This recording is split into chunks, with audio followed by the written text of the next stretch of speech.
and action.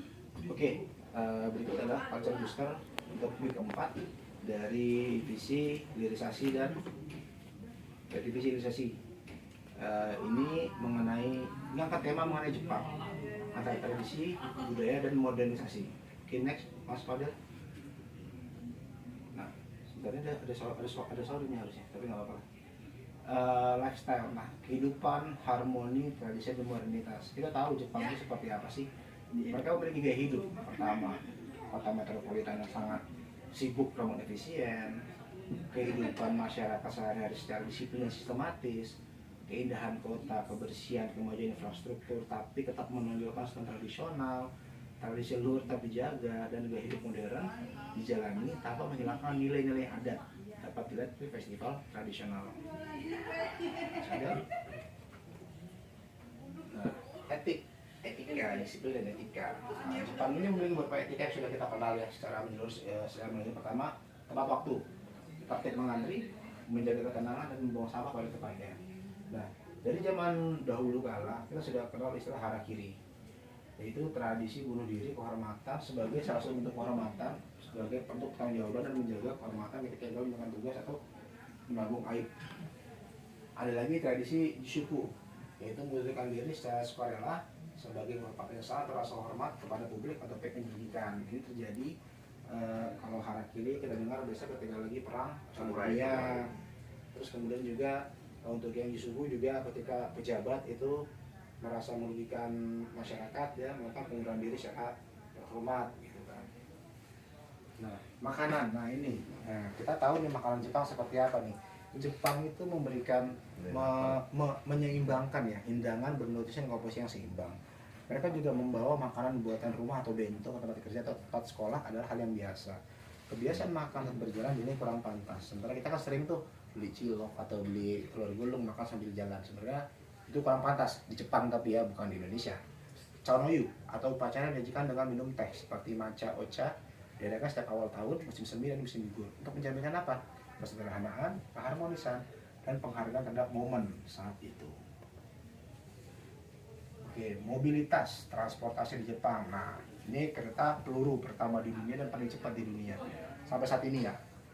Kereta beroperasi secara akurat dengan standar kebersihan dan kenyamanan tinggi. Shinkansen, mode kereta cepat berteknologi tinggi dengan kecepatan 321 km/jam dan sistem transportasi yang efektif memfasilitasi serta menunjang pergerakan masyarakat. Nature atau alam. Jepang memiliki 4 musim. Hanya ada beberapa negara Asia memiliki 4 musim, termasuk salah satu Jepang. Musim semi atau hanami. Ada suatu momen budaya Jepang untuk merayakan keindahan sakura. Ada juga musim panas atau obon, tradisi mengenang arwah leluhur. Kemudian musim gugur atau momiji, tradisi menikmati keindahan daun-daun yang berubah warna di musim gugur. Serta terakhir musim dingin, adanya kegiatan olahraga ski di Hokkaido.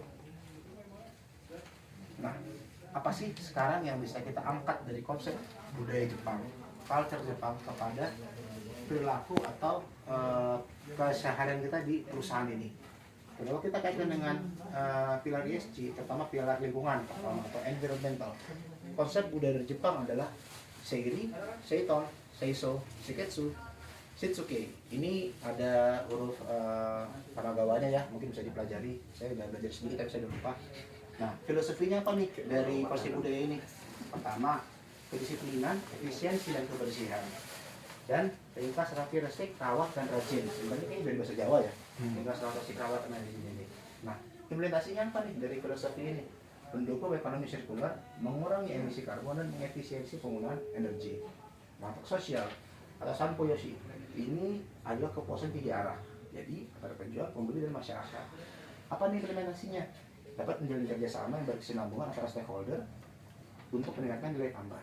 Nah, berikutnya ada sosial yang kedua nih, atau WA. WA itu adalah harmoni sosial dan kerjasama dalam tim untuk kepentingan kelompok di atas individu. Apa implementasinya nih? Teamwork untuk menghindari konflik kepentingan pribadi atau kelompok dalam mencapai tujuan bersama. Dan terakhir, tata kelola atau governance. Dalam konsep budaya Jepang disebutnya kaizen. Apa filosofinya nih? Adanya peningkatan secara berkelanjutan. Implementasinya apa yang disampaikan? Menyusun strategi dalam pengembangan bisnis perusahaan untuk mendukung sustainability perusahaan dan lingkungan. Next, Mas Fadil. Nah, jadi dari prinsip-prinsip yang ada dalam negara Jepang itu sendiri dapat kita adopt dan kita terapkan dalam kehidupan kita menjalankan tugas sehari-hari kita. Mungkin dari Mbak Tani yang pernah ke Jepang ada tanggapan terkait budaya Jepang ini? Iya, banyak budaya di Jepang yang bisa kita adopsi.